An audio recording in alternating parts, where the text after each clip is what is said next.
kenal, salam silaturahim, saya Sarul Ikam, jurusan Hukum Tata Negara angkatan 2019. Semuanya, kenalin nama gua Ahmad Maulana Nurdin, tapi Sapa Maulana. Gua mahasiswa Hukum Tata Negara Sultan Maulana Banten. Kenalkan, nama saya Dian Fitri Wahyuni, Duta Persahabatan Fakultas Syariah tahun 2021, jurusan Hukum Tata Negara, dan saya semester 2.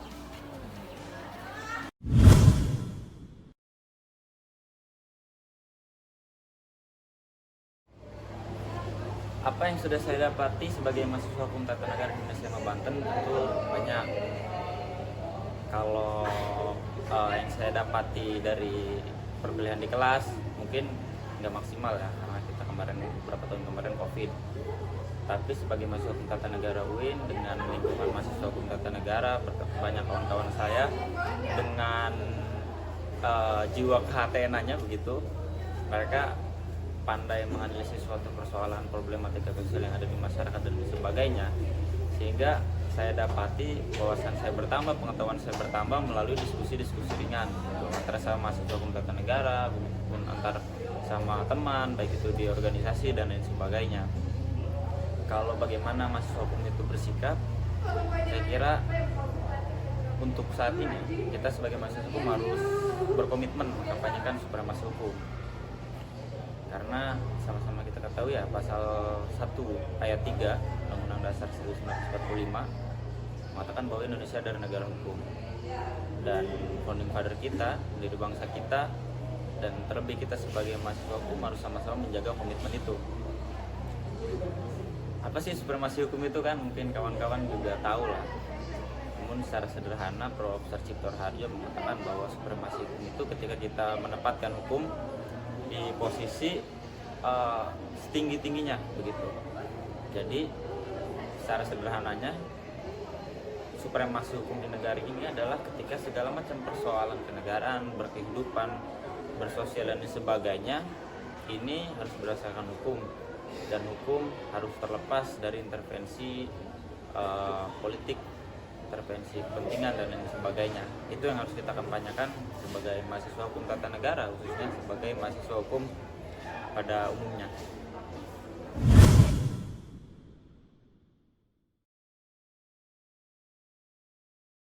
Memilih jurusan tidak semudah membalikkan telapak tangan. For sure kita perlu banyak pertimbangan karena itu akan menentukan jalur karir kita dan aspek masa depan lainnya. Jurusan yang paling bergengsi salah satunya jurusan hukum. Gue sebagai mahasiswa hukum tata negara mempelajari hukum, menawarkan sejumlah kesempatan dan memperkaya eksplorasi di berbagai aspek multisektoral. Ada banyak keuntungan dan alasan untuk memilih jurusan hukum, khususnya hukum tata negara. Karena menjadi mahasiswa hukum kita dapat mempertajam pemahaman, mempertajam pengetahuan, dan tentunya mempertajam dalam bidang hukum itu sendiri.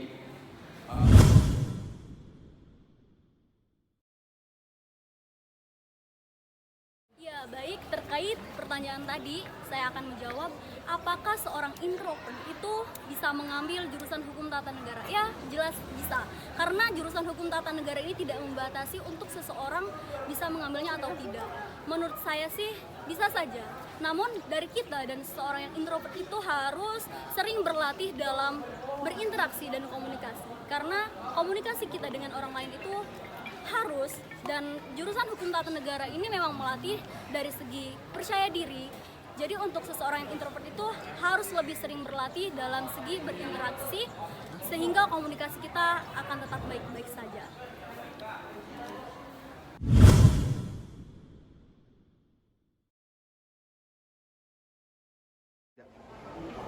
Hal yang mengerikan tentang hukum, ketika hukum bersanding dengan kekuasaan dan kekuasaan itu dipegang oleh orang yang salah. Sama-sama kita ketahui hukum dan kekuasaan, hukum dan politik itu tidak bisa dipisahkan. Makanya Profesor Mahfud MD mengatakan bahwa hukum tanpa politik itu adalah sebuah angan-angan, dan politik tanpa hukum adalah sebuah kesewenang-wenangan. Nah ini artinya hukum itu ibarat pisau bermata dua kalau dalam ruang lingkup kekuasaan. Kalau misalkan orang yang memegang kekuasaannya itu paham dan menjalankan teori hukum sebagaimana mestinya, kan banyak tuh teori-teori hukum betapa luar biasanya kan cita-cita hukum itu. Ada teori militarianisme kalau tidak salah itu, dan juga banyak lah.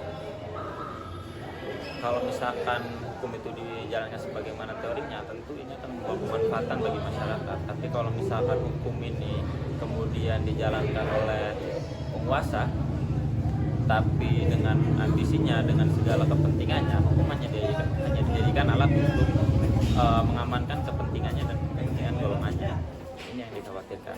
Itu banyak hal yang mengejawantahkan hal ini ya. Hari ini beberapa produk legislasi kita, beberapa regulasi kita ini hanya menjadi alat kepentingan segelintir orang, kepentingan elit politisi dan lain sebagainya.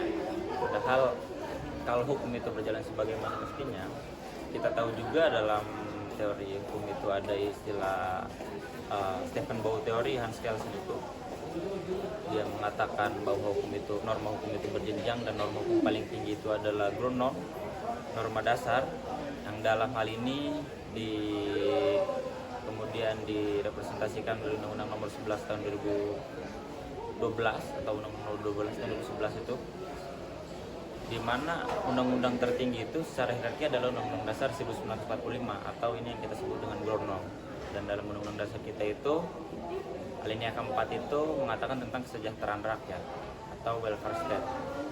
Tentu kalau hukum ini lagi-lagi kita supremasikan dan orang yang menjalankannya ini bukan orang yang menjalankan atas kepentingan pribadinya, tentu hukum ini akan memberikan banyak manfaat. Tapi balik lagi, kalau misalkan hukum disandingkan dengan kekuasaan dan orang yang memegang kekuasaannya ini orang yang amat, kemudian orang yang mengedepankan kepentingan pribadi, kepentingan golongan dan lain sebagainya, maka hukum hanya dijadikan alat untuk melancarkan kepentingan pribadi dan kepentingan golongan, dan sangat jauh dari cita-cita negara kesejahteraan dan semua hal yang diamanatkan oleh Undang-Undang Dasar 1945. Perlu kita artikan hukum tata negara ini mengatur tentang nilai luhur dan cita-cita kolektif kesepakatan dari rakyat, mengatur tentang format kelembagaan negara, mengatur tentang mekanisme kelembagaan negara, serta mengatur mekanisme hubungan lembaga-lembaga negara dengan warga negara itu sendiri.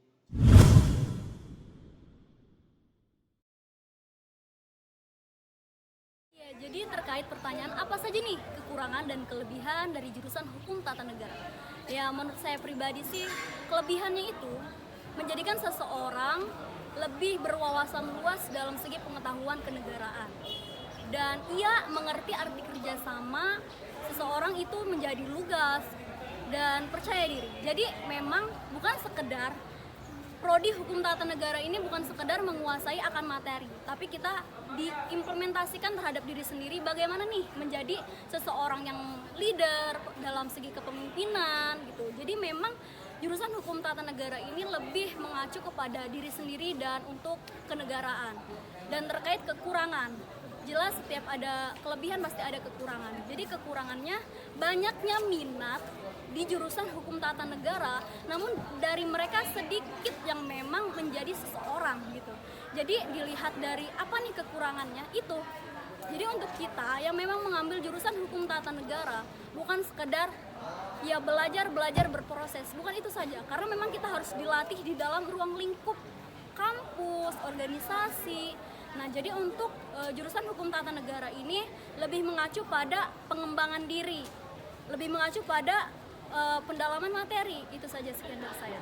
Terima kasih.